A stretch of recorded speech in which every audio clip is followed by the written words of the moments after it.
Okay, everybody, welcome to our Scranton City Council caucus. We're broadcasting live from my kitchen and around Scranton here, and different backgrounds, a little bit of a change up than last week. Today is Tuesday, April 28th, 2020. We do have Councilman Kyle Donahue here. How you doing, Kyle? Good.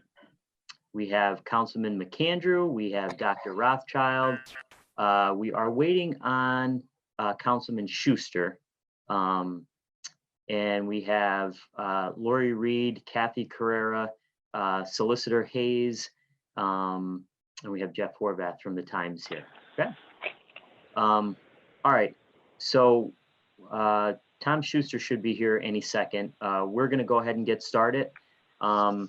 So Art Moretti is here. Art Moretti is the gentleman from the firm that did the gas card audit, everybody's favorite topic over the last few months. So Mr. Moretti, first of all, I just want to thank you for your work on the gas card audit. Council did have an opportunity now over the last few days to review that audit. What I'm going to ask you, if you'll do, is just start off by telling us, giving us a background on the audit and kind of going through some of the highlights, and then we'll take questions from council. Does that sound good to you? That sounds perfect. Can you guys all? Right. Yeah, I think everybody can hear Mr. Moretti, correct? Yes. Okay, Mr. Moretti, you're good to go. Okay, guys, and as we go through this, by the way, when I had agreed to come in front of council, I never in my wildest dream thought it would be like this.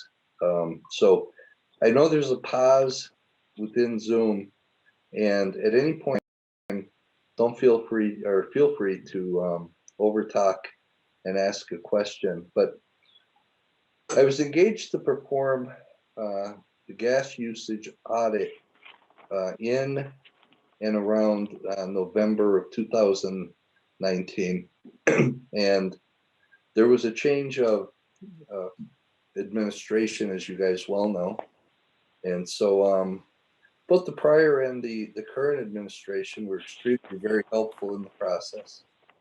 And during the period that the new administration had taken over, I was asked to, if I could, break out Fire Chief DeSarno's self-audit and the review of his activity separately first, and then continue on with the overall wider scale gas audit. And that's what I did. And so I prepared a report and I gave that to council previously. And what you've received over the last couple of days has been the wider fuel audit. Now, most of the information in the wider fuel audit redacted the information that was included in Chief DeSarno's. There's very few mentions of him, and if you're wondering why, that's why, because it was covered under a previous report, and I really didn't think that there was anything to add to it. So I don't know, you've all received it, and what I'd like to do is, I know we have limited time, I'd like to leave an extraordinary amount of time for questions specific to what council may have, all right? So the things that I've included in the audit, I think you've read. Listen, at the time, the city had no internal controls. They had no written policy. Very, very difficult to operate without written policy. The departments did not review their own usage. That's probably never a good thing. And nobody was really looking at the fuel bills as they came in. And nobody was doing any form of analysis at all as to what the escalation was. And I would, if you guys hear a lot of noise in the background, it's my dogs, but I had to bring them to the meeting. So I apologize for that. But if you look toward the back of the report, one of the things that I think stands out, and again, I'd like to deal with some of the items not included in the report, which is the summary of the fuel cost by department. And it's not by department that's all that meaningful. It's the fact that in 2016, your gas averaged $13,590 per month. In 2018, which was the next full year that I had available to me, gas averaged $17,895 a month. So why did it escalate? It wasn't the cost of fuel. It was usage. I mean, I think between 17 and 18, if my numbers are correct, and I think they are, you got about a 21% increase in fuel usage. No one was watching it from the top. So let's start with where it begins. First question I ask is, where was our administration? We'll let that motorcycle drive by. Sorry about that, guys. So the first part is, where's administration in it all? Well, they don't set up written policies.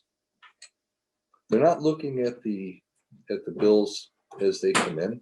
They're not looking at the usage, and they're not looking at the trends. But then you have to look at your outside auditors. In my conversations with personnel, the city does get an annual audit, and the audit is different than what I perform.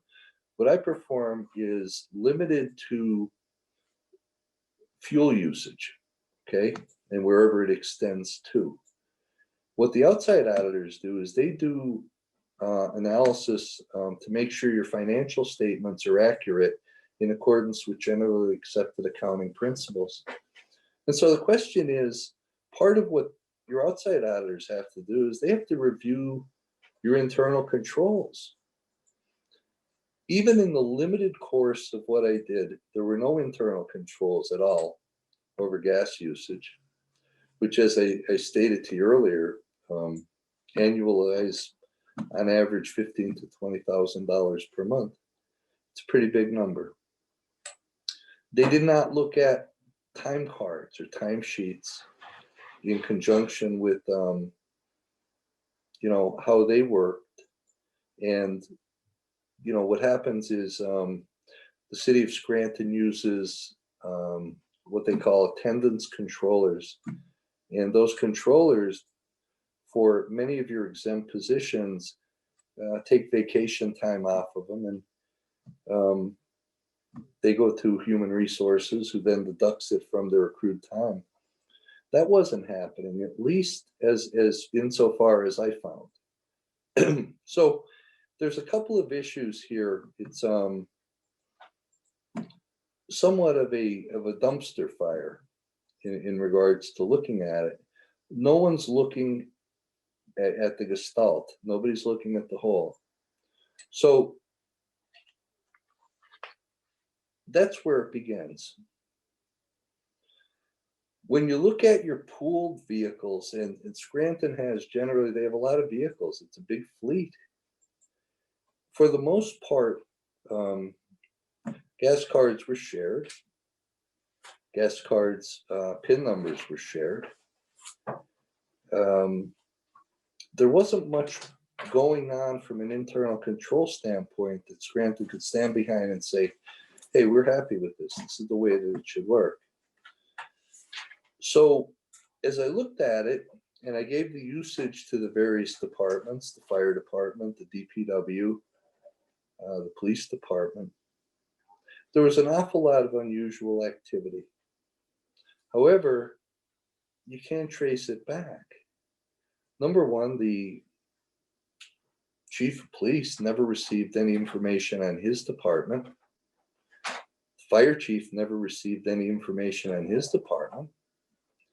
All the bills went into the DPW director, who, when I interviewed him, indicated that he really didn't understand what was happening in the other departments. He had never been trained, and he simply rubber stamped the bill, which then went up the chain of command to 4 different, sometimes 5 different signatures, who paid the invoice. So in essence, that's where the crux of the problem happens. There's no chain of custody. there's nobody looking after the usage, and there's nobody looking after the invoice. I could probably give the invoice to just about any lay person, and they would look at it and say, well, why is this fuel usage always 99999? Those are the type of things you look at when you sign an invoice, and those are the things that were not happening. So I'm going to pause for a moment, just because my mouth is getting dry, but also to ask, are there any questions up until where we're at? Sure. Mr. Moretti, this is Bill Gaughan. Again, I want to thank you for your work on this audit. Thank you for the recommendations. I have a few questions that take us up to kind of where you are. And the first one is, can you tell us what employees and what staff you interviewed? And did any of those employees either A, refuse to meet with you or provide you additional documentation that you had requested? Well, the first thing I would say is that the cooperation was exceptional. I mean, even in the beginning, the city controller's office was wonderful. And the business office, you have to remember, when I picked up the engagement, it was around the holiday time. And so there were only a few people in the business office at the time, and they were very cooperative, very, very much. When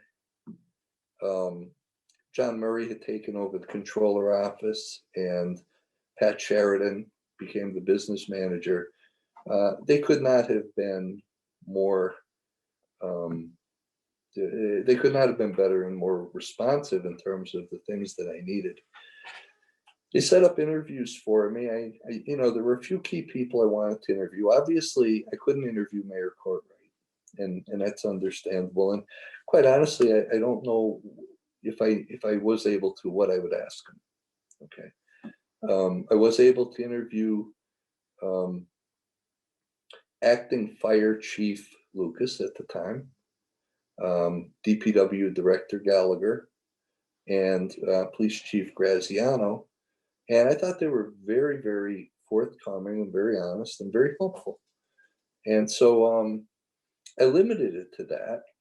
We got into the pandemic situation, and I probably, if I had my, if all things were the same previous types of years and engagements, I would have liked to have maybe spoken to the permits guy and some of the other folks.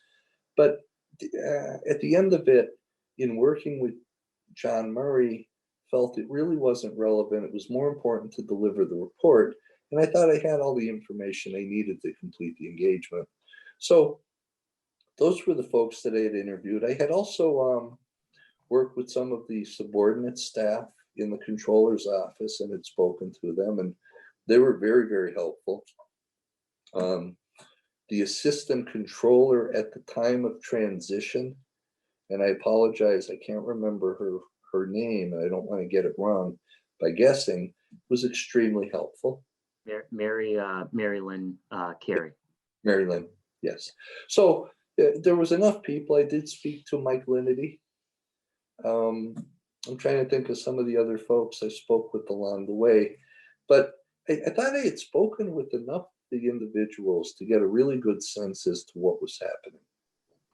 Okay, and in your audit, I know you addressed this, but did you find any proof of theft, misuse, or abuse of city services? Well, the drop the mic moment was something I didn't do, and that is the controller's office had run numbers indicating that from the time the audit was announced till now, your numbers probably dropped by a couple $1,000s per month per department. And that's nothing I did. That's nothing anybody did. That just was the way it was when people became aware, hey, someone's looking at it. So there's anecdotal evidence to suggest that, yes, there was probably some misuse and some abuse. Many of the answers I got, Bill, were, well, we needed a vehicle because we're on call. All right. And, it always sounds very good. that we're on call, we're required to go 24 hours a day.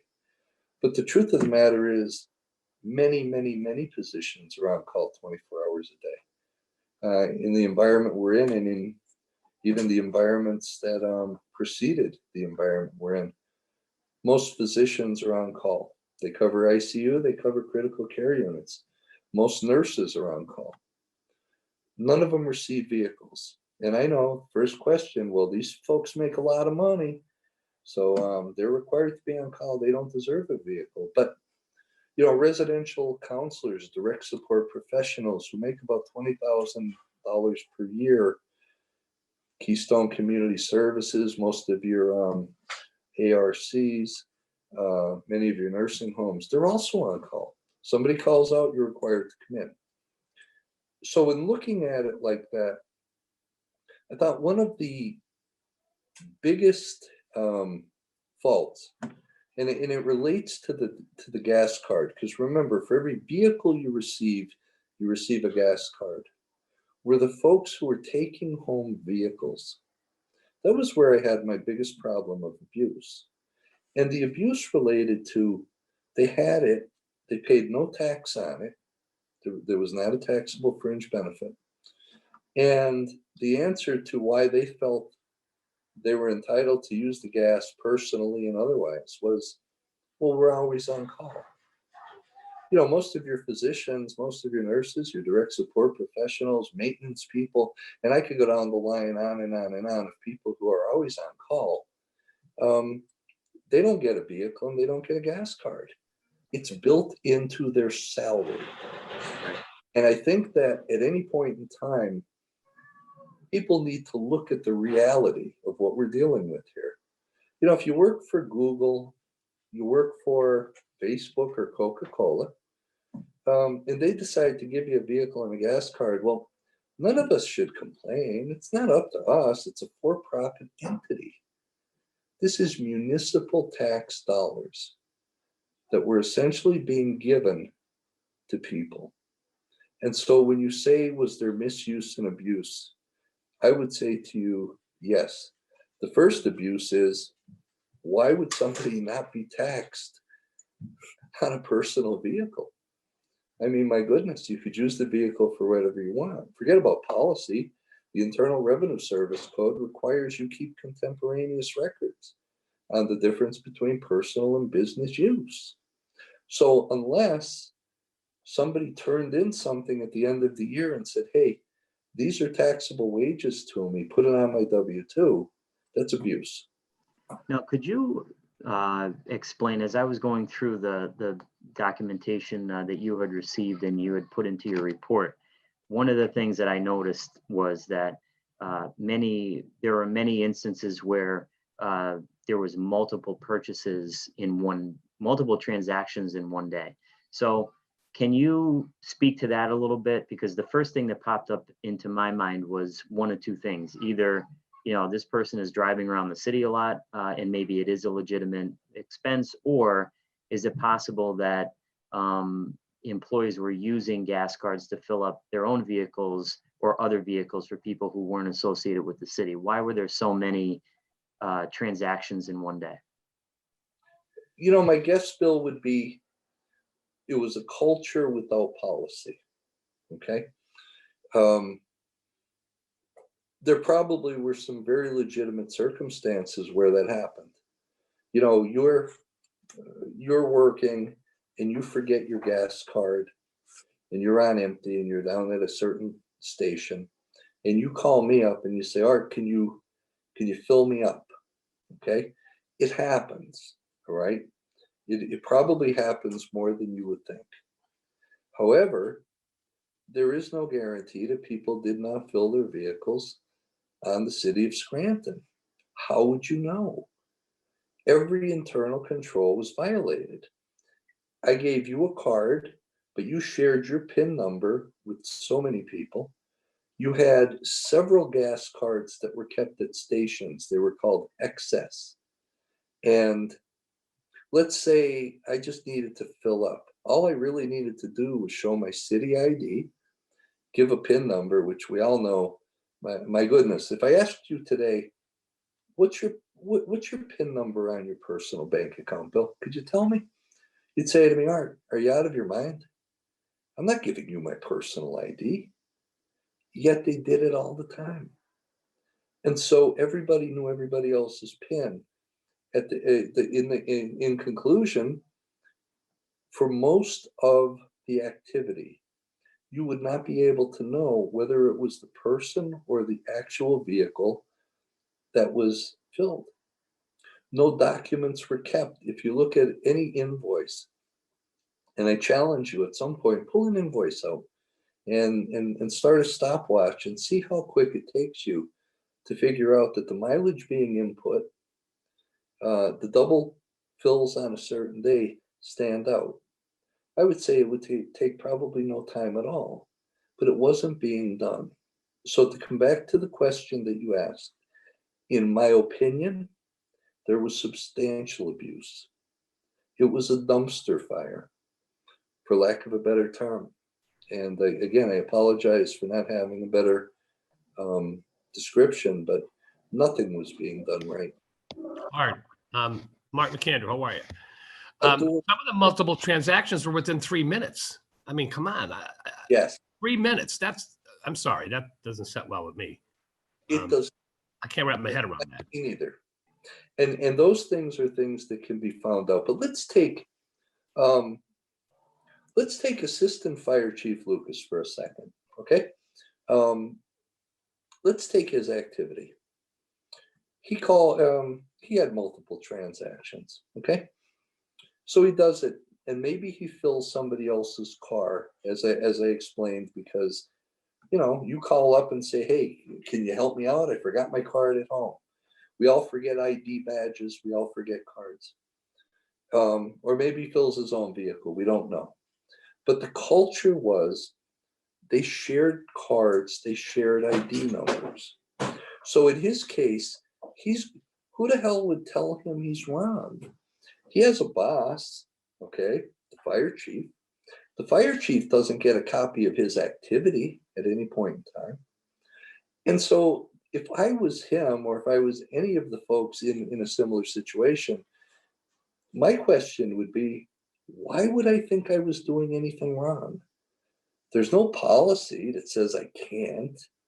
I'm just trying to get the day finished. So I give my card, I share it out.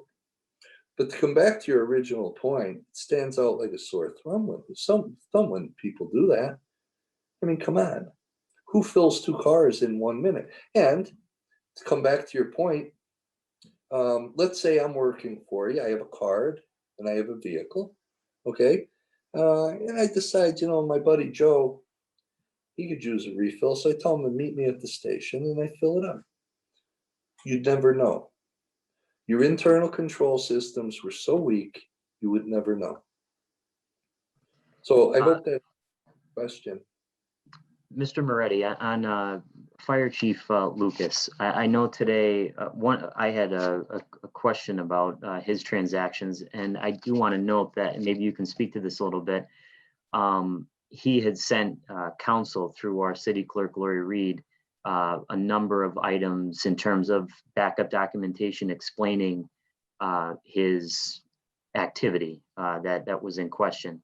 Have you received, I know that you received that because we did see the email. So can you speak to that and just talk about what happened there? Well, I would say it's difficult because of, again, the shared PIN numbers. I mean, current Fire Chief Lucas indicated he's shared his PIN number, okay? And so, and he's given his card. There was one incident where he indicated he gave his card to a group of folks who went down to Ocean City, Maryland. Now, it has some merit to it. Why? Because the vehicle that was used filled with diesel gas. Now, could you come back and say to Fire Chief Lucas, like, why did you share your card? Why wouldn't you get it from somewhere else? What prompted you to do that? Yes, but it's a culture of sharing. And so, but then again, I looked and I said, well, some of the documentation didn't add up.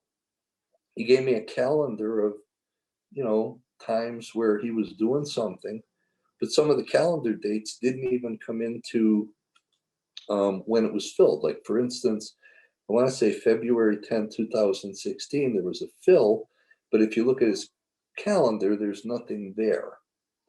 Now, again, I don't think Fire Chief Lucas should be held to any other standard than any of the other folks that were indicated in the report. There was a constant sharing of information between, and also, again, I'm not looking to defend or be an apologist for anybody's activity, but Fire Chief Lucas had a boss. He had a boss over him. And then there was somebody who signed off on the cards themselves. So I would say to you, yes, I did receive some of the information, but it wouldn't change my opinion overall, because I wasn't suggesting that Fire Chief Lucas or any of the other folks indicated pay it back. I was suggesting that they need to pay tax on their taxable fringe benefit, which includes their usage. And unless they can show contemporaneous records, which, by the way, what I received was not sufficient. I would not, if it was my opinion only, the documentation was not contemporaneous. If you look at the calendar, it doesn't say who went, where they went. There's probably no backup. There's probably no approval for the trip. And I be honest with you, Bill, for a second? Look at how we're holding a meeting. Okay, we're doing it on Zoom. All right. To spend a couple $1,000s to go to an out-of-state facility for a training or for a seminar makes no sense. This has been going on for a long time. There's many seminars that will allow you to call in or video in. The technology has been there for many years. I think the defining point of the report is that nobody looks at the defined benefit to the taxpayer, which is the only point worth looking at. You may be a good guy and maybe a car would be good, but maybe just every once in a while when you drive your own vehicle and it's, Scranton City related, you send some receipts into the business office and say, hey guys, reimburse me my mileage. That's far cheaper than what we're dealing with here. The number of trips out of state scare the heck out of me. It makes no sense. I've worked for for-profit companies, not-for-profits, that didn't have that much out-of-state mileage. And who was approving it? If the fire chief or the police chief, hypothetically anybody, was going to an out-of-town conference or training or something, I received not one piece of backup that said it was approved by anybody. That's a weakness. If I say, hey, listen, I got to go to Maryland, it's a really good conference, I should be providing my supervisor a recommendation. My supervisor should be giving it either to the controller or the business manager, and then it should be approved or not. Based on, again, is this a good defined benefit to the taxpayer? So I would say to you, yes, there was clear misuse, clear. Whether you could ever attribute it or bring it back to a person, more difficult. Thank you. Does anybody else have any questions for Mr. Moretti? Yeah, I have two quick ones. So, and some of the, first of all, you established with the last audit and this audit, this is considered compensation, taking a vehicle home. So at what point, I have two questions. So at what point does the IRS come in, or do we reach out to them? And then I have another question with the non-fuel charges. I mean, I saw a few of them. I don't know, is that a quart of oil or is it a pack of Luckies in a Slim Jim? I don't know. And that concerns me too. Well, I think I'll answer the first question first. You're required to do full tax compliance, period. As a city, remember, if I worked for you and you gave me a benefit and I had tax avoidance, the city also had some tax avoidance because the city has to match my Social Security and my Medicare payments. Okay, so from that aspect, I would consult with my tax professionals. But if you held a gun to my head and say, how do you rectify it? You rectify it by going back to the period of time and correcting the W-2s of the employees involved. There are 3 ways with which you value vehicles. I won't get into the 3 ways. It would put everybody to sleep at this point. But there's 3 ways that you can value the fringe benefit. And it involves the value of the vehicle, the insurance involved in the vehicle, the gas usage in the vehicle, many different factors, and you put it through their wages. That's how you correct that part of the problem. And I would say to you that since it wasn't done, it probably should go back to the beginning where it began, or at least as far back as the city becomes aware. The second piece is, I think that the non-gas use of the card should be curtailed with a simple note that says, well, two notes. One, any policy that you write from this point on, no personal use of a vehicle unless the city determines they want to allow some, or nothing other than fuel. All right. I can't tell you because the detail doesn't tell me. I can't tell you if it was a carton of cigarettes or a Slim Jim or, a can of oil that maybe, one of the vehicles was running low and, one of the folks decided to put it in. So I can't determine that based on the information I was provided. But I would say to you in the future, I would say none of it. And by the way, guys, any policy that you write, you want to give yourselves a little bit of an out, meaning take that example, for instance, okay? You have one of the vehicles and you're on the road somewhere and you look and that oil light's on. And you get out and you're smart enough to check the oil and you realize, wow, I need a can of oil just to get back, okay? So you have no money in your pocket, you have no wallet with you, you use your fuel card. You put the oil in. When you get back to the shop, the very first thing you should do is write to your supervisor and say, hey, listen, ran into a situation, I needed oil. I know it's against policy, but I made a decision. I want to let you know. I put it on the card. Here it is. Your supervisor then sends it on to the person up above and says, when the bill comes in, you're going to see this charge. I've approved it. Because under the circumstances, it was a legitimate charge. So it's more transparency than anything else. In this case, I don't know. You might have a lot of Slim Jims out there, but I would say to you that I'm afraid of. I think you start with the policy that says it can't be used for anything but fuel. Does anyone else have any questions for Mr. Moretti? Yeah, I have a few too.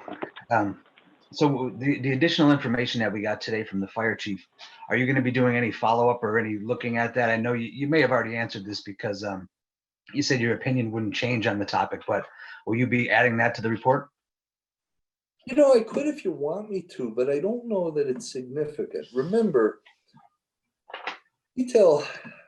I'll explain a little bit because I want to make sure that the fire chief is not singled out as a pariah here and become, fire chief 2.0. And I know that it often looks bad when it goes to print. When I met with the fire chief, I met with many of the department management. I gave them what I thought was a little bit of a regular activity and asked them to come back. The fire chief's response was quoted in my report. Now you have the pandemic. Oh, wow.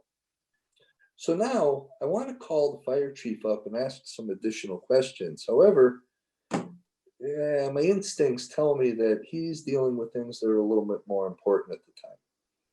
So I had spoken to John Murray, who, by the way, was wonderful in terms of helping with this engagement. And I said to John, I'd like to ask more information, but I feel like that should be like number 9 or 10 on his priority list at the moment. And so John said to me, Art, why don't you just say it like it was, put it in the report just as it was, that what he indicated, what you had, and leave it at that. And if I didn't feel that that was the proper way to do it, I wouldn't have done it. But I thought that John's wisdom there was pretty good. I mean, right now, do you really want your fire chief, answering where he went in 2016? So putting down his activity was not an I gotcha moment. It wasn't meant to make him look bad.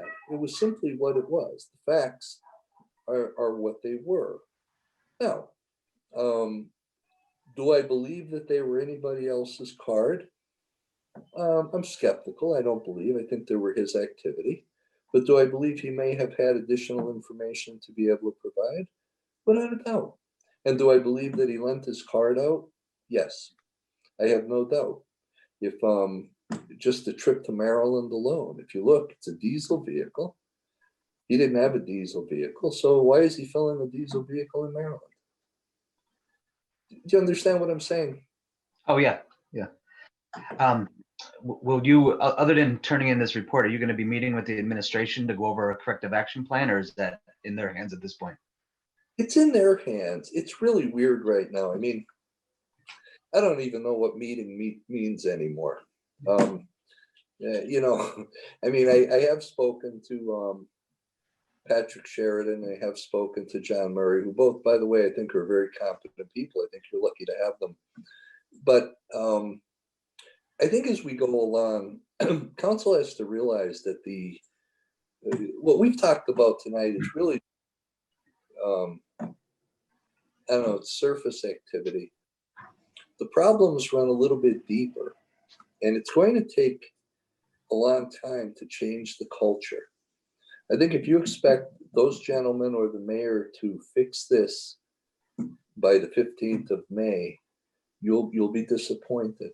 I don't know many people who would be able to do that. I do think if you say, by October, November, what headway have we made? I think you'll find that they'll be able to make some significant headway. But I think that to believe that this cultural problem will switch overnight. And by the way, to their credit, they've already moved ahead. They've already done a lot of things. For instance, one of the things I point out is the city did not know at any point in time how many cards they even had. Okay, they had given me a list of 78. I'm not sure that 78 ever matched. But, when I asked John Murray, how many cards do you have? He knows what he has at the beginning of the month and the end of the month. So you've already started to get a better track. In terms of all the problems, I think it'll take a little bit of time to fix, but I think they can be fixed.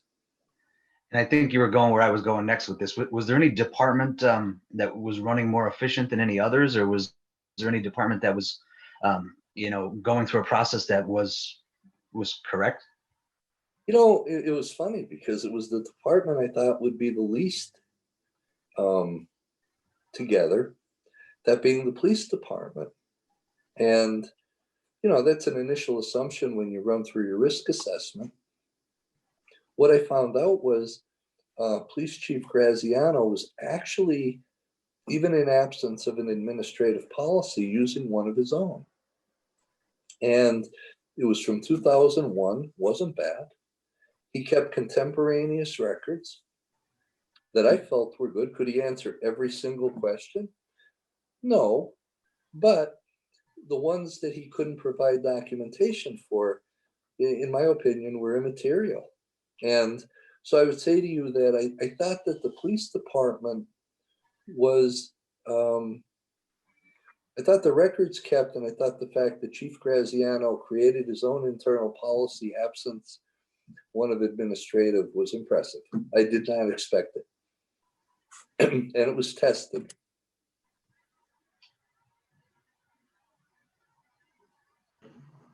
Any other questions, Mr. Schuster? No, that's all. Does anybody else have any questions for Mr. Moretti? Mr. Moretti, I know that we're sorry, go pretty ahead. short on. Oh, I'm sorry.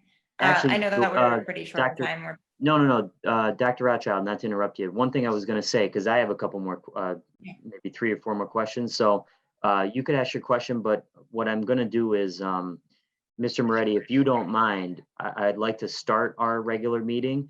And then when we get to the fourth order portion of it, Board of Citizens participation, if you wouldn't mind sticking around for a moment so we could start our regular meeting and then, Oh, okay. And then Dr. Rothschild, we can pick up with your questions so we can have a little bit more time here because I think this is important. Is that okay. That's fine. Okay. All right. Just give us a minute here until 6:30 and then we're going to start our regular meeting.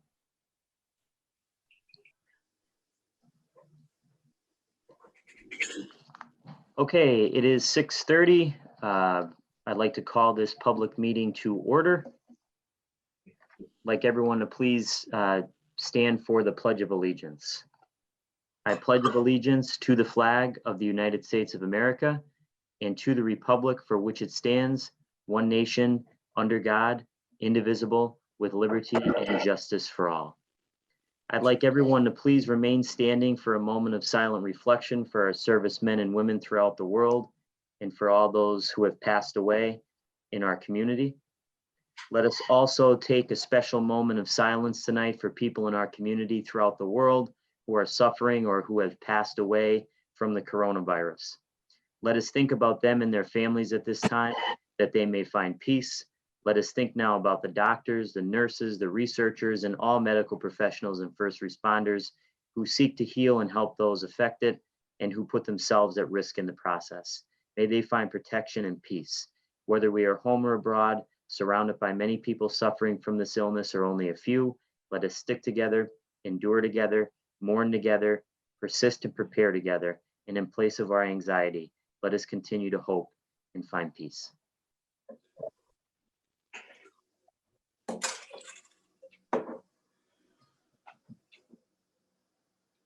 Thank you.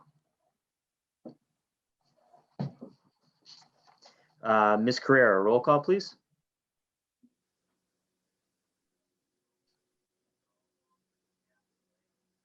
Oh, sorry, Ms. Carrera. Gotta unmute you. There you go. Okay. Roll call, Okay. please. Mr. Schuster, Present? Mr. McAndrew, Present. Dr. Rothchild, Here. Mr. Donahue, Here. Mr. Gaughan. Here, thank you, Ms. Carrera. There will be a motion to move item 5B to 6th and 7th orders for a final vote based on the attached emergency certificate. Mrs. Reed, could you please dispense with the reading of the minutes? Thank you. Yes, third order, 3A, agreement between Keystone Mission and the city of Scranton to operate Weston Fieldhouse as an emergency stay-in-place homeless shelter during the COVID-19 pandemic. 3B, minutes of the Ethics Board meeting held March 12, 2020. 3C, minutes of the Scranton Municipal Recreation Authority Board meeting held March 7, 2020. 3D, minutes of the Historical Architecture Review Board meeting held March 12, 2020. 3E, correspondence received from Mayor Paige G. Cognetti dated April 21, 2020 regarding recent appointment of the city's fire chief. Thank you, Mrs. Reed. Are there any comments on any of the third order items? Yeah, I just have a quick comment, just to make a few points regarding 3E, which is correspondence from the mayor regarding the appointment of Al Lucas, fire chief. First off, council's vote on the appointment of the fire chief would not affect his ability to perform his job functions or as either fire chief or emergency management coordinator in any way whatsoever. And to suggest so in this time of crisis, I think is disingenuous. Secondly, the only justification council asked the administration for in terms of raising the fire chief salary is simply provided in paragraphs 4 and 5 of the mayor's letter. And lastly, while I agree with the mayor's point that it does not make sense that the deputy chief makes over $10,000 more than the fire chief, but this issue of director level salaries isn't anything new. In 2017, the fire chief's salary was $67,228.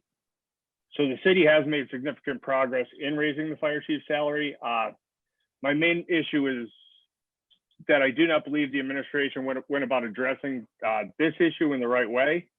The mayor's transition team could have gave the previous council salary suggestions when the budget was being adopted. We could have waited until the 2021 budget process, since now might not be the best time to give out raises.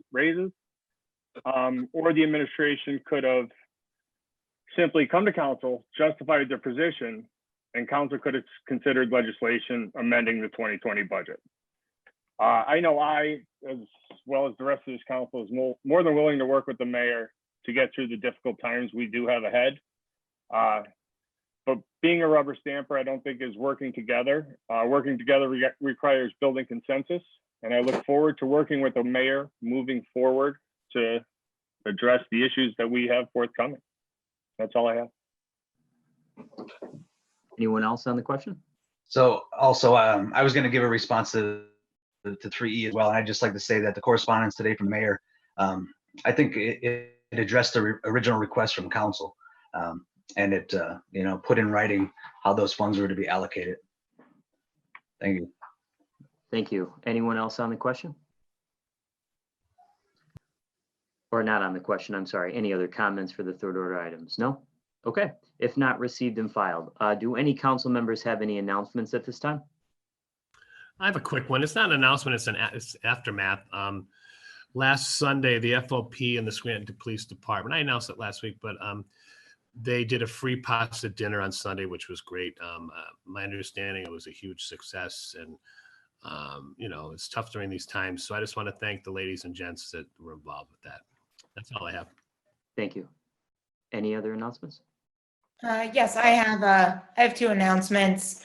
First off, I'd like to say that I received my mail-in ballot today, which I'm excited about, so that I can vote in the primary election. And I just wanted to make people aware that they can apply for a mail-in ballot up until the deadline on May 26th. The primary election is officially on June 2nd. That's the date that it was moved to, but it's a really easy way to just apply online in order to receive that mail-in ballot, and then you could just vote from the comfort of your home and follow the instructions so that you can send it back in. So if you're interested in doing that, you can go online to votespa.com/apply mail ballot.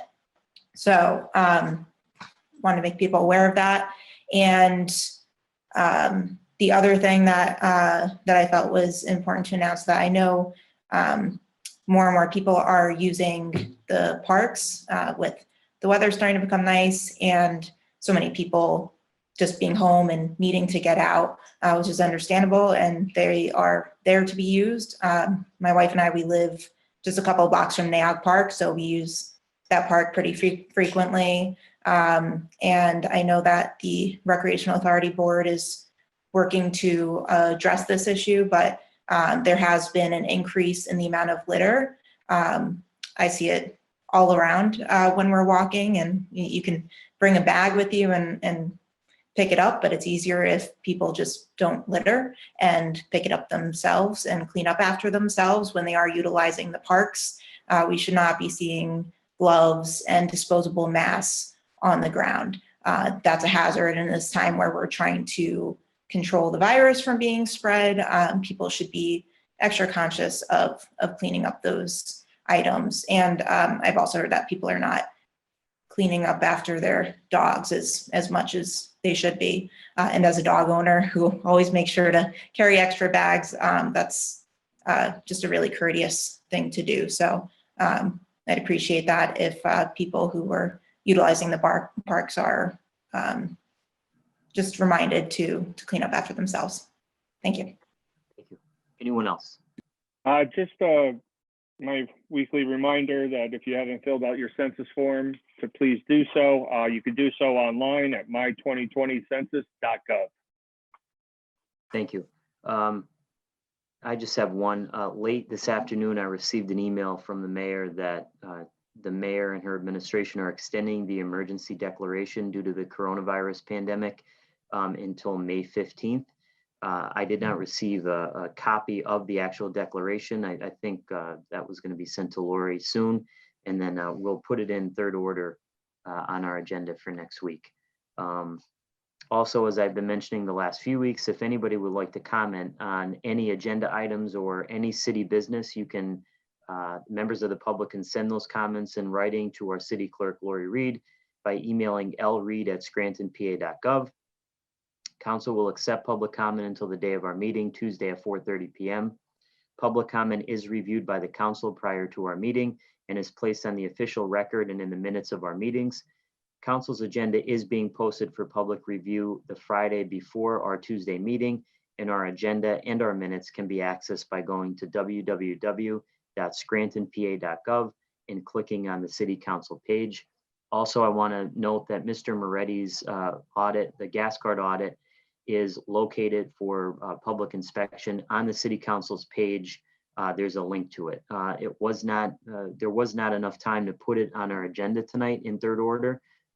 We received it on Saturday. The agenda was posted on Friday, or we received it late Friday night and didn't have enough time to put it on the agenda. So it will be on the agenda for next Tuesday. And that's all I have. Mrs. Reed? Fourth order, citizens' participation. Thank you. At this time, I'd ask if a member of council could please make a motion to accept public comment from the following individuals to be placed into the record and on our official minutes of this meeting. So moved. There's a motion? Second. There's a motion and there's been a second. On the question, there were 4 individuals who submitted public comment. They were Johanna Beck, Derek Rains, Marie Schumacher, and Faye Franis. As I have mentioned the past few weeks, I have been going through, as all council members have, and reviewing the public's questions and their comments. I did receive some responses to the questions that the public had. I'll save those for fifth order tonight. Anybody else on the question? Okay, there's been a motion, there's been a second, depending on the question. All those in favor of the motion signify by saying aye. Aye. Aye. Opposed? The ayes have it and so moved. Now we do have Mr. Moretti here. Mr. Moretti, thank you for sticking around. I know that Dr. Rothchild has a few questions for you to wrap the gas card audit discussion up. I have a few additional questions as well. So we'll utilize our time now to do that. So Dr. Rothchild, you want to pick up with your questions?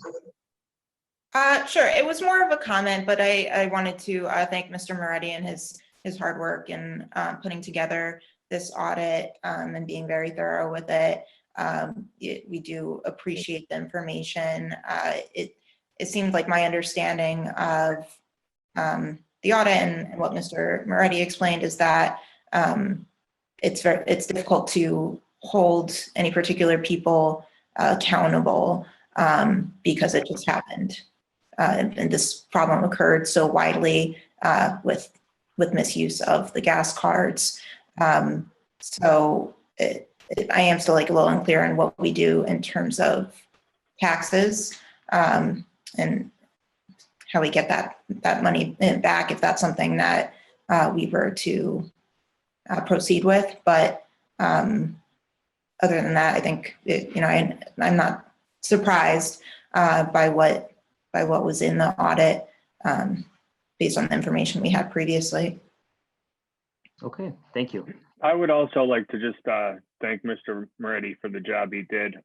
Going back to when, to the fall when we asked that an audit be done, the point of it wasn't for an I gotcha moment.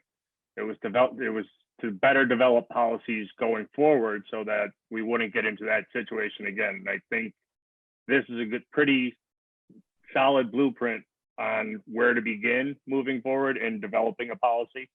And hopefully we could, you know, work with the administration to have that policy developed and implemented. So, Mr. Moretti, thank you for this. I appreciate it. Thank you. Okay, Mr. Moretti, I have just a few additional questions. So did the city provide you with employee attendance reports? Did you use that in your, to complete your audit? Bill, during the first phase of the audit, when it came to Fire Chief DeSarno, I needed to look because I wanted to see, I couldn't figure out when the incident that was recorded in the newspaper had happened. So I had data, it was here, here, here, and here. So I had asked for attendance controllers to see when was this issue the newspaper was drumming up that happened. When I received it, I was able to kind of back into when it happened. It was over a weekend, I recall. Don't hold me to it. I don't have his report in front of me, but I want to say it was like a Friday to Monday, or maybe a Thursday to Tuesday, something like that. When I went back to the attendance controller, he hadn't taken it as time off. And so it suggested to me, well, what the heck is going on here? The paper is claiming he was on vacation. He wasn't. When I tracked through the detail of his activity, clearly he could never have been in the city of Scranton because, you know, if you're hypothetically on a Monday in Jersey and on a Tuesday in Maryland and a Wednesday, you know, it's hard to believe that what you're doing is driving back to Scranton and working. So that got my antennas up. Then I started asking and looking through some of the other attendance controllers, and it occurred to me he didn't work a full year, or he didn't take a vacation a full year. Now, I think we're all, I think we're all very good workers, and I think we're very dedicated to our roles. But to think that I don't take a vacation, or you don't take a vacation, or a sick day is odd. And when I looked over several years, I realized there was very little to no time taken. Now, What did you get an employee attendance report for? Okay, so that's for former Fire Chief DeSarno. Yes. Did you get them for other employees as well? How did that work? I did ask for other employees. I did not ask for every employee because it would be well beyond the scope of what I was engaged to do. Right. I did ask for a couple of key people, and you know, and I found on a few people that yes, they used it during times they were sick. One of them that comes to mind if you wanted to refer to, but there's others. And again, I always I feel like if I single one person out, all of a sudden I'm making it about them. But yes, I came across a few people who were sick at the time. It was on their attendance controllers, and yet they still use their gas card. So the question I have for you is, if you're sick, you're done. You're down. You're not on call. Shouldn't be on call. That would be kind of outrageous for even the city or anybody else, private employer including, task that you be available. Yet you're filling your gas card. So yes, I did come across that. It is noted, although I have to tell you, I didn't open up a can of worms with it, since it really had nothing to do with the fuel usage, other than the fact that I put it down as a very irregular item. And Okay.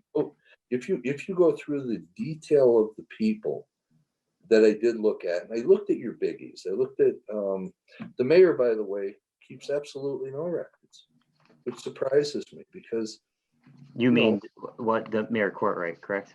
correct. Every position, you know, should keep a time, even if they're salaried people.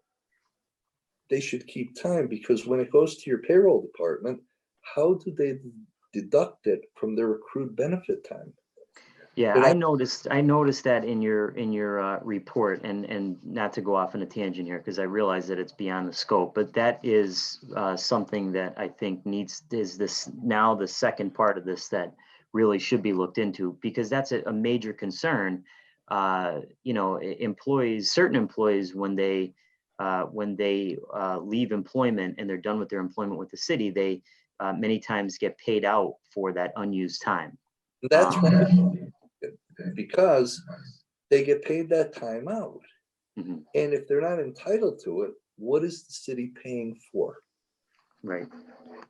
Um, Another thing that stuck out to me, if you can expand on this a little bit, is car 22, which actually, according to your report and according to the fire department officials, is not an actual car. So you had stated in your report that receipts for use of this car 22 are retained by one of the fire captains in the department. Yes, Did you review those receipts, and are they available for public inspection? I did not review the receipts. Okay. Are they available?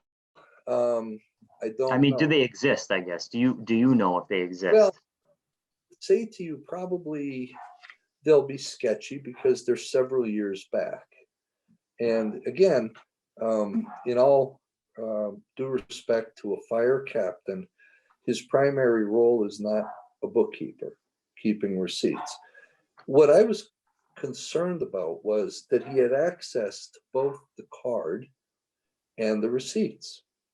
So the obvious question I asked, well, what if the fire captain, gave it to his college son to go down to Florida and hang out for a weekend? Who would know? And the answer that came back, and I appreciate the honesty and the forthcomingness of the folks that I did interview, was we wouldn't know. See, here's the reality. Your DPW director, who gets he's the first line of, he's on your front line when it comes to the invoice. He's not going to know it was inappropriately used, nor will anybody above him. Your fire chief's not going to know if it was inappropriately used. He's not looking at that, nor does he even get his activity for the department. So it was a huge red flag in terms of internal control, and it should have been immediately ceased. And I think they probably have already taken steps to cease that, because having the card possession and the receipts is ludicrous. Now, on I noticed in going through some of the transactions, you have next to some of them, new vehicle or different vehicle with a question mark. Can you explain that? If you look, and it's so hard to make out, the mileage clearly was not being input properly. It was actually a conversation I had with Fire Chief Lucas today. I said, Chief, your mileage, you're saying you only used it this, but your mileage goes from, almost 100,000 miles to 3,000 miles, then back to 100,000, 98, 96. Who would know that? Unless you're sharing your card, in which case, that's what I believe was the proper answer. But he wasn't alone. Lots of folks shared their card.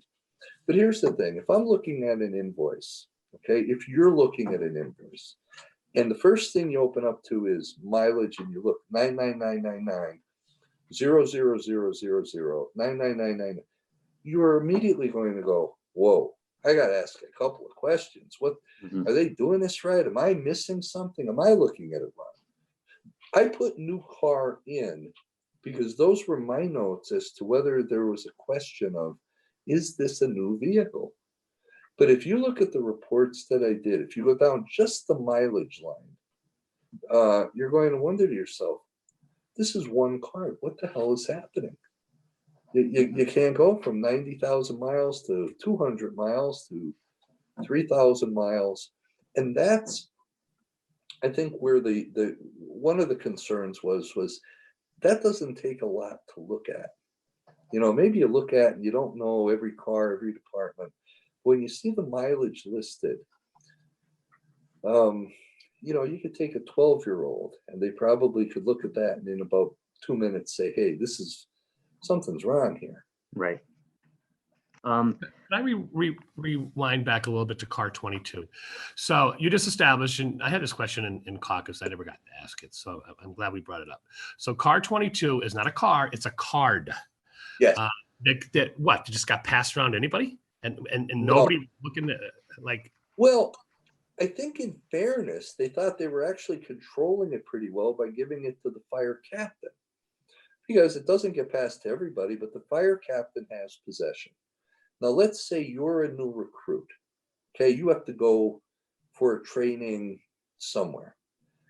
Maybe they give it to you and you put gas in your personal vehicle, which has happened. Or maybe they give you a vehicle that's available and they give you that card in case you need to fill it. That card gets used very often. If you look at the final summary, you'll see that the unassigned cards are used more often than almost every other card combined. So if you said, you know what, we don't want to fix the whole thing. We just want to fix a little bit. That's where you start. Get rid of those unassigned cards and you've got at least a good building block to correct your issues. Does that make any sense? My last question and kind of comment here, Mr. Moretti, is I know that Fire Chief Lucas had been sending multiple pieces of information today to back up some of the transactions that you had noted in your report.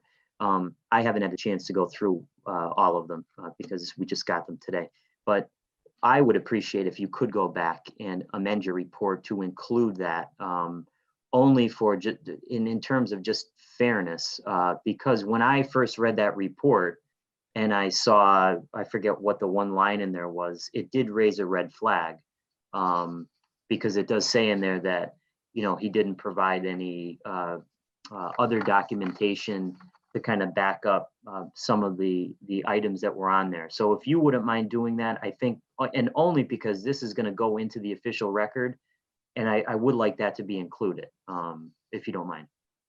That's not a problem. I'd be happy to. Again, I didn't read through everything, but I will tell you that it's probably going to change very little. Okay. So far as, let's take, at one point I did review this. He gave me his personal calendar. And as I said, some of it didn't match to the fill-up dates, but it's a one-sided checkbook. It tells you what he claims he was doing on certain days. However, in the columns of who he was with, there's nobody noted. Okay. Second thing is, even the instance, which I probably agree with him, I think, as I said, anecdotally, the one trip that was made out of state was filled by a diesel vehicle. However, I need to see the approval of the trip, the people who were on the trip, to make it where it was a no-brainer. And I'm not so sure he'll be able to present that. So what I will do is I will go through. Now, what I would like to say on his behalf is sharing of a card was something that was cultural. It was not just him. Mm-hmm. You follow what I'm saying? And I think that to some degree, even though it won't change my opinion, in my opinion, he was working for someone else at the time that most of these trips happened. Okay. They were sharing cards and pins across the board, and I'm not so sure it's fair to single them out and say, boy, you're a bad guy. Mm-hmm. But I don't know that what he gave to me is going to be sufficient enough to change much. However, Bill, I will do that because I think in fairness to the council, to everybody else, I would like to set the record straight. So let me look at it. I didn't have a chance to review everything. Let me look at it. I'll come back to you and I'll come back to the full council. Okay, I appreciate that. And last question. We had a former licensing and inspections director, Pat Hinton. I didn't see any information on his usage of his vehicle. Was that, I know it wasn't included in the report, but did you look at any mileage or gas usage? Look, it was the permits director. I just want to be clear. Yeah, and the only reason I asked that is just another, fairness. Everyone else was kind of, their gas usage was examined here, and I did not see his We name. did do one for the permits director. I think I attached it. I didn't look.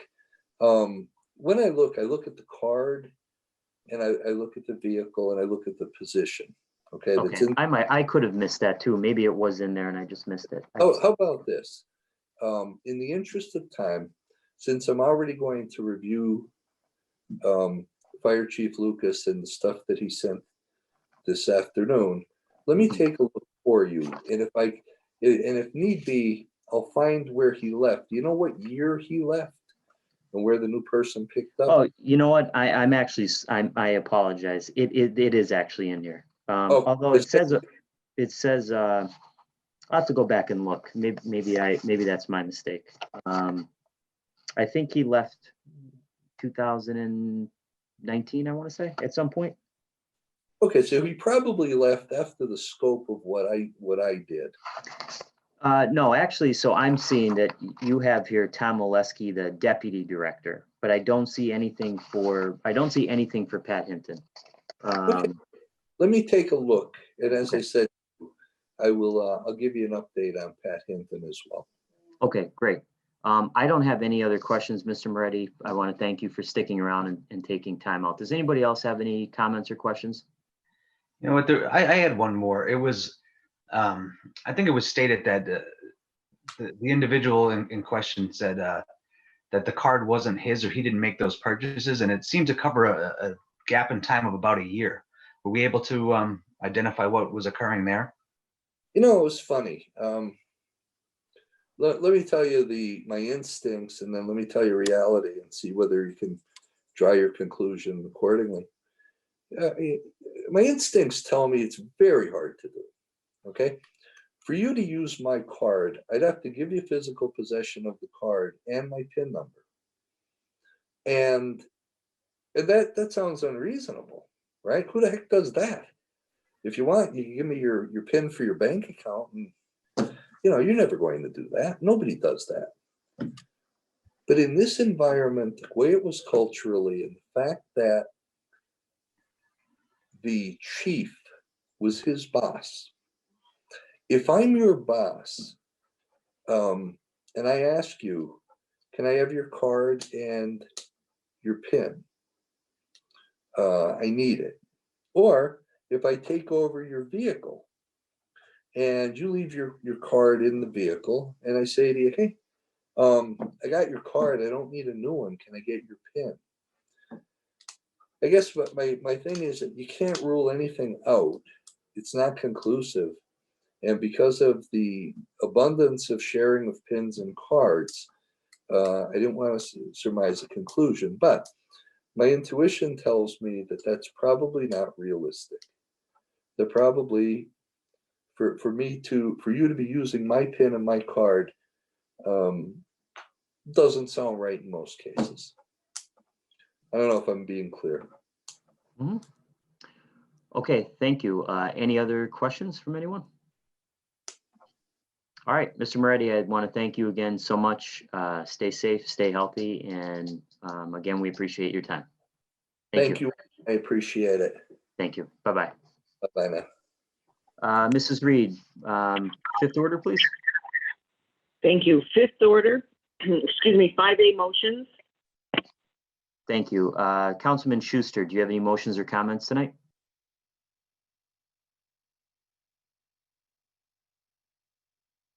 For fifth order, yeah, I do have a few. And some might be just requests for information. So when looking back at last week in third order, we got the composite pension board minutes, and there was a discussion on the 18th over the investments there and how volatile the markets were. Do we have any type of update on how the pension fund is faring right now in this situation? That would be, we could ask Larry Durkin that. I know it goes, because of the coronavirus pandemic, I think it's ebbing and flowing. It's changing probably every day. But yeah, Sorry to interrupt, but I believe there was a pension meeting 2 weeks ago. So I Mhm. believe when they approve their minutes from the previous meeting, that's when they come to us, and Yeah, that's why we'll they get that. appeared on the agenda. So Mhm. we probably, once they have the next meeting, we might be able to get an update from them, but I think that's the process in which it usually works, in which they send it down. We're usually a month late on getting them, just because Yeah. they have to approve them before they send them down to us. And they have a financial report, I think, baked in there that will be in the backup of the minutes. Okay, the other thing that also come out of third order last week was according to the emergency declaration, and it's cited section 614E1 of the code, purchasing, leasing, maintenance, and renting of goods, properties, and services and supplies could be waived during the emergency. I was wondering if, and I think there was would it have been around $21,000 was the cap? I was just wondering, have we made any of these purchases? Have we procured any services or goods using this emergency declaration? Yeah, I don't know that off the top of my head, Mr. Schuster. That's a good question, but Mrs. Reed, maybe if we can ask Controller Murray, he might know that information. I think that's probably the best bet. Mhm. And then the last thing was, it was an announcement. Maybe I should have did a little bit earlier, but there was a notice given to us that there will be a public hearing by the DCED.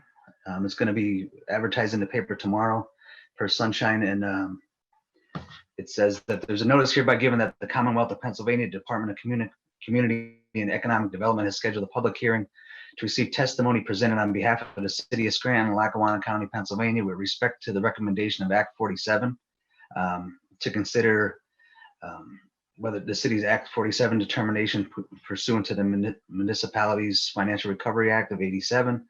The hearing is going to be held on April 30th of 2020 at 1 p.m. It's going to be a Zoom meeting. And prior to the start of the hearing, the department will accept comments from the public via email.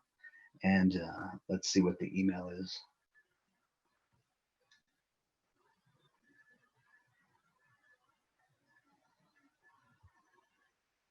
So with this email here, I'm not sure what email the public is sending comments to, but there will be an advertisement in the paper. I don't know.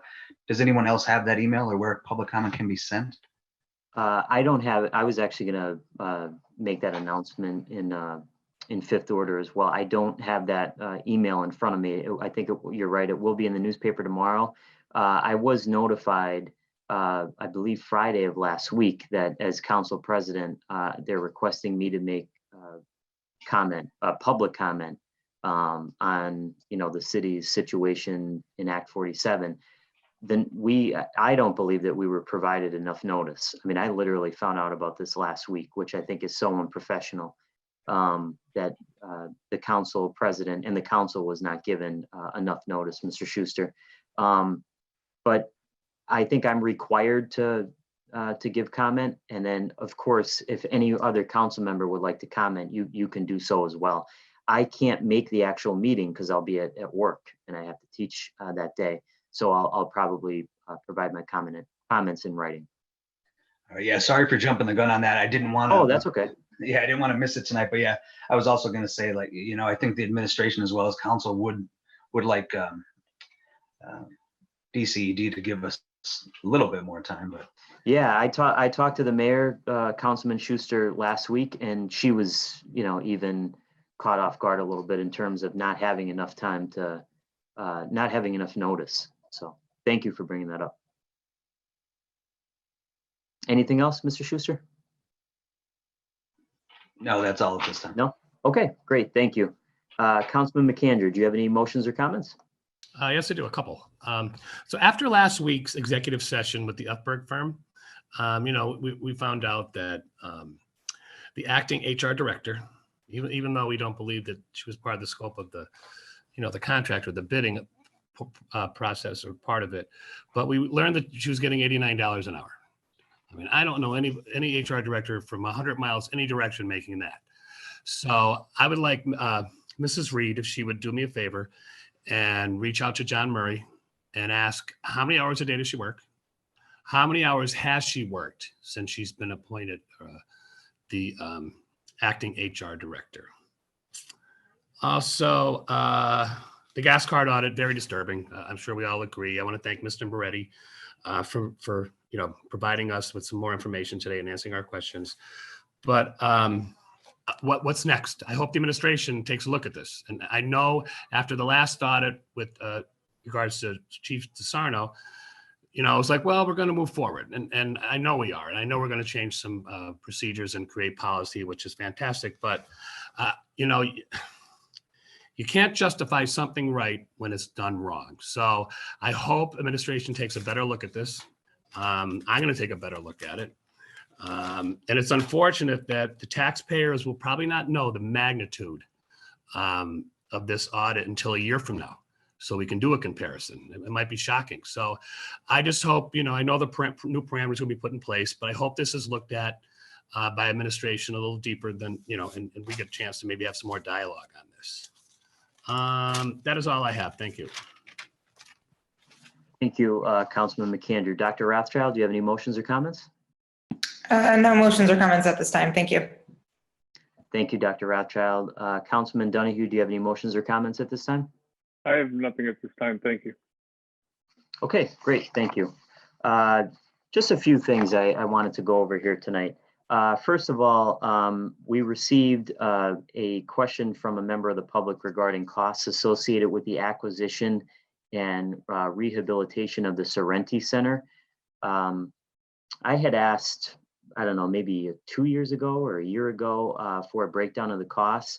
I don't know where I put it. I went back and looked through my email. I had additional questions about it, and I don't believe that they were ever answered. So Mrs. Reed, if you can at some point this week, just request from the administration a breakdown of the costs of the Sorrenti Center, the rehabilitation. There were several, projects that went up there. I think they replaced the roof, so on and so forth. So I would like that information because I've requested it before, and I know a member of the public is also curious as well. And sorry, Bill, not to interrupt, but I believe I made just a general request for an update on just the status of Sorrenti a few weeks ago too. So Ms. Reed, if you would be able just to follow up on that one too, because I don't think I got a response on that. The other Sorry to interrupt. item, oh, that's okay.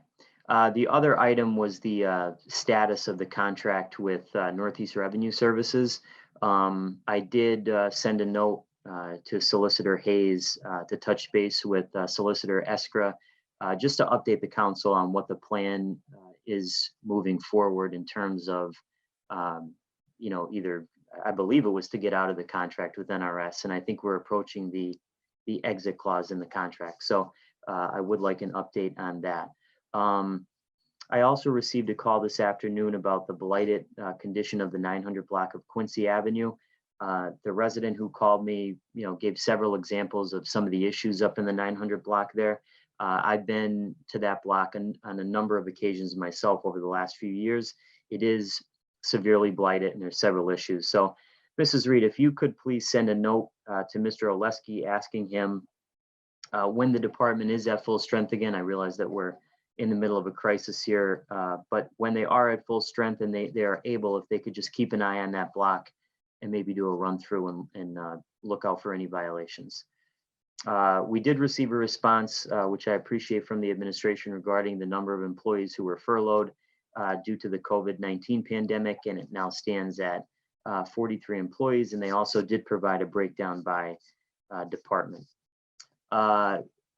Based on what Mr. Moretti had said tonight and our previous interest in the attendance reports from department heads from the last few years, I did request once again to receive the attendance reports for the last few years. So I know the administration is working on that request, and I appreciate that.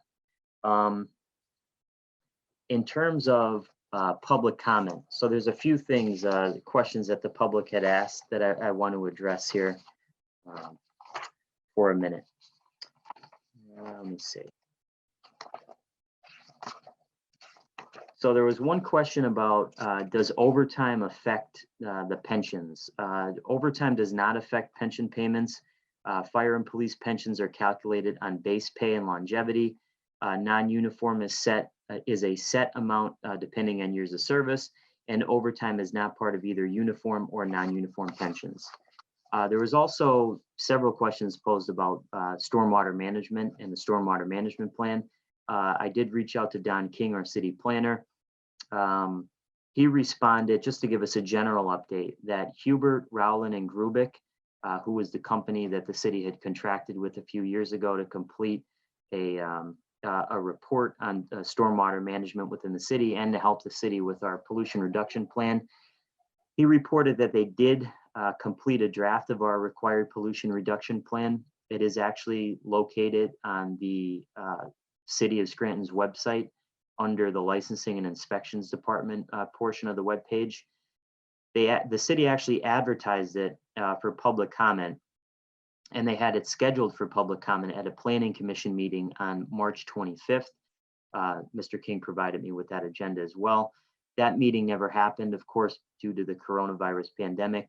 Mr. King explained that he reached out to DEP for guidance on how to complete the public review in light of the crisis. And he was told by them to touch base again in early May.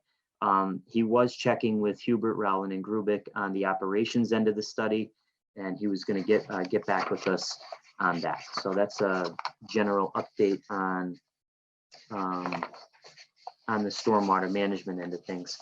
Also, we did receive a question from a resident about the city of Scranton posting the daily positive coronavirus cases on a daily basis on the website.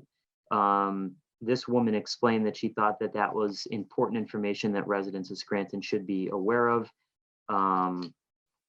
And the mayor did get back to me quickly because I had forwarded this email to them to see if there's anything that they can do. They are moving, I think, in that direction to post information on the city's website. I know that the Pennsylvania Department of Health, if you go on their website, you can get information on confirmed coronavirus cases by zip code. It's not really precise because some of the zip codes are Dunmore, Dixon City, so on and so forth. But they are working along with Chief Lucas to get those updates posted. There were some other questions that we just received that I will send to the appropriate departments and try to get an answer to. I want to make an announcement too. The mayor is holding a virtual fundraiser to help our neighbors fund our food banks in Scranton. This is a fundraising event addressing food insecurity in partnership with the Scranton Area Community Foundation. Donations up to $100,000 will be matched thanks to some very generous philanthropic partners. This will be held Thursday, April 30th at 7 p.m.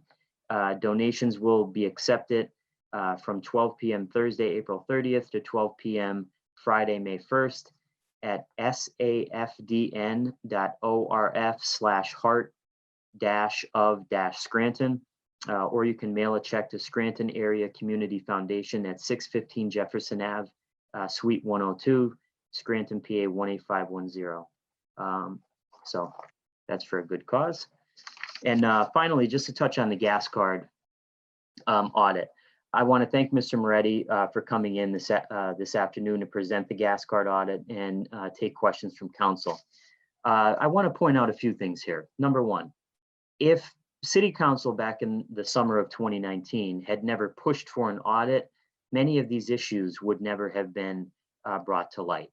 What the audit ended up exposing is something that was not really a surprise to me, and I don't think it was a surprise to many other people, and that is was a lack of management, a lack of controls, and a complete absence of any sort of oversight under the Courtright administration.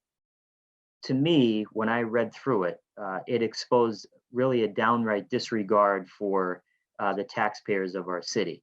And it is disappointing, but again, not surprising, based on everything that we now know that went on during the Courtright administration. The fact that one thing that really sticks out to me and that is really concerning is that once council requested the audit, once council spoke up on the audit, once the Scranton Times really kind of had broke the whole thing open and had done their investigation as well, gas card usage dropped off substantially. That's concerning, very concerning. What Mr. Moretti had told us tonight was very concerning. And it once again proves to me that this is a cultural issue that we have here in the city, where people honestly believe that City Hall exists for perks and extras.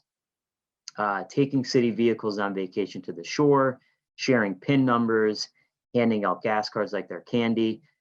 You know, just because everybody does it doesn't mean it's right. Just because there's not a policy doesn't mean it's right. You know, signing off on gas card usage reports, but not looking at them, processing them for payment, but not looking at them. If you or I, anyone who's watching tonight, anybody who's here in the meeting, if we ran our house like this, we'd be bankrupt. If I got my report from my bank in, and I, just ripped it up and didn't look at it, it defies any sort of logic. And we're talking about a city where we have over $100 million budget. What's very clear to me is moving forward, there has to be significant internal controls, a process which I actually have had numerous conversations with the mayor and her administration. I know that process is currently ongoing. I know that there already have been steps that have been taken to get this thing under control.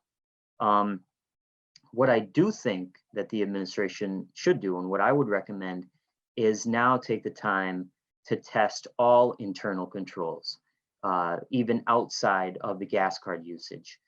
We should work with the city auditors to accomplish this, because if there was a lack of controls, lack of policies, lack of procedures on the gas card usage, if I was a betting man, I would bet that there were other areas that the city was deficient in as well. And as a city that struggles every year with finances, we need to watch every single penny. So I think now that we have a new administration who is actually, paying attention to these things and taking them seriously, I think that we are in a good position to make sure that these type of things don't happen again. I think having several conversations with our city controller, I think that now they're equipped to take this seriously and watch every single penny that comes in. One of the things that I would like to point out is that I believe within our budget this year, there is money set aside for a potential GPS system, which I really think is, and I've said this since last summer, is really the way to go. Not in terms of following employees around or tracking every movement that an employee makes, but in terms of efficiency. If you look at what the state does and what other agencies do, they track their gas usage. They're efficient. They have the ability to save money. In terms of the salt that we use on our streets during snowstorms, there's different technology now where you can track that and save money on salt. It will help with our stormwater management. I know that that's something I think DEP is looking at, is tracking the salt usage and so on and so forth. So I think in speaking with the mayor and her administration, the GPS part of it is something that they're moving aggressively towards. I know there has to be a cost benefit analysis done, but I do think that is important. I think Mr. Moretti summarized this whole issue with 2 words: dumpster fire. It's not the most eloquent way to say it, but that's what it was. I think now at this point, we're done going back. We can now move forward in terms of the gas card usage to make sure that this doesn't happen again and make sure that there are controls in place. The days of, trusting someone's word within city government, trust, but you have to verify things. You have to look at them before you sign off on them. That's just basic common sense. And I think as terrible and as disturbing as this was, I think the public should know that we are taking this very seriously. That's why we asked for an audit. As Councilman Donahue said, it wasn't a gotcha thing where, we're going to crucify somebody for doing something when there was obviously no controls. However, moving forward, we can't continue to let this happen. We're asking people in the city to pay increasing property taxes, to pay fees, to pay fines. Then we're turning around, they're opening up the front page of the paper, and they're seeing people take city vehicles to the shore. It's awful. I mean, if you were to go around and talk to people, they're disgusted with this type of thing. So again, as disturbing as it was, I think now we do have a game plan. We have recommendations here from Mr. Moretti. We're going to follow these the administration is going to follow these recommendations. We're going to go, I think, above and beyond that, and I think we'll be in a better position. And that's all I have. Mrs. Reed? 5B for introduction and ordinance amending file of the council number 59, 2019, entitled an ordinance amending file of the, excuse me, I apologize. I think. You know what? Wait a minute, that's my fault. No. I'm sorry. Yes, I'm sorry, you were correct, Councilman Gaughan. We're on 5B. Okay. The motion is, yes, it needs to be introduced. I apologize. No, that's my fault. 5B for introduction and ordinance amending file of the council number 59, 2019, entitled an ordinance amending file of the council number 17, 1994, entitled an ordinance as amended authorizing the governing body of the city of Scranton to enact a waste disposal and collection fee for the purpose of raising revenue to cover the waste disposal and collection costs incurred by the city of Scranton for the disposal of refuse by imposing a waste disposal and collection fee of $300 for calendar year 2020, and the same shall remain in full force and effect annually thereafter. Emergency certificate attached. Thank you, Mrs. Reed. At this time, I'll entertain a motion that item 5B be introduced into its proper committee. So moved. Second. On the question? Solicitor Hayes, can you just take a second to run through and explain this legislation and what the administration is hoping to accomplish here? Hi, Bill. What the administration is proposing is to push back the deadlines for the garbage fee. The garbage fee will remain at $300, but what they're doing is essentially saying that if you pay prior to June 15, you will get a 10% discount. If you pay between June 16 and September 30th, you will pay face value. After September 30, you will have there'll be a penalty. So it's essentially pushing back the deadlines for this for purposes of addressing the emergency situation, the financial hardship that people are facing, and that's essentially what they're doing here. Okay, thank you. Anyone else on the question?